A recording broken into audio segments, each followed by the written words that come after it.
৩ March দুপুরে গাইবান্ধা শহরের পুরাতন বাজারের গ্যাস ব্যবসায়ী আঞ্জু বেগমকে দোকানের ঠিকানা জানতে চেয়ে একটি কাগজ মুখের সামনে দেখায় কয়েকজন যুবক। তাৎক্ষণিক কাগজে থাকা মাদকে আসক্ত হয়ে যুবকদের সঙ্গে পাশের একটি ভবনের সিঁড়ির নিচে যান তিনি। পরে নিজের স্বর্ণ অলংকার ও নগদ টাকা স্বেচ্ছায় যুবকদের হাতে তুলে দেন।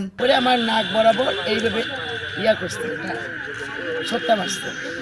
তখন মারার পর ওদের সাথে তো যে চলে গেছে ওই জায়গাটা, ওই এখন বলতেছে আপনার চেনটা দেন, মোবাইলটা চাইলো, হাতের মোবাইলটা দেন। আমি মোবাইলটাও দিচ্ছি।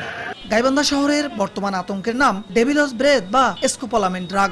ভুক্তভোগী ও স্থানীয়রা বলছেন, নানা কৌশলে এই মাদকযুক্ত কোনো কাগজ বা কাপড় মানুষের উপর প্রয়োগ করে মুহূর্তেই নিঃস্ব করা হচ্ছে। গত 2 মাসে এমন কয়েকটি ঘটনা ঘটার পর আতঙ্ক ছড়িয়ে পড়েছে পুরো শহরে। চক্রটি এখনো ধরা না পড়ায় ক্ষুব্ধ তারা। অভিযোগ উঠেছে পুলিশের নিষ্ক্রিয়তা নিয়ে। আমরা সবসময় আতঙ্কের মধ্যেই থাকি, ওটা ধরাটা উচিত। বিভিন্নভাবে আসছে, এক এক জায়গায় এক রকম। যেমন আমার এখানে আসছিল সিরা নোট বদলাইতে 3-4টা ঘটনা। কমিশনারের বোনের সোনার গানের দুল গলার মালাটা সব খুলে নিচ্ছে। বললো যে আপনাকে কাটা টাকা আছে নাকি, সিরা টাকা তো কত করে, যে শতকরা 80 টাকা। তো ওই টাকা ওনাকে বদলাই দিয়েছি 690 টাকা। ওই টাকার ভিতরে কি করছে পরে আমি বলতে পারি না।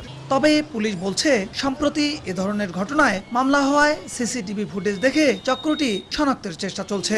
আমাদের কাজ চলছে। আমাদের যেহেতু কয়েকটি মামলা হয়েছে, আমরা ইনভেস্টিগেশনে আমাদের টিম মাঠে আছে। আমরা ভবিষ্যতে আপনাদেরকে এ বিষয়ে অবগত করব।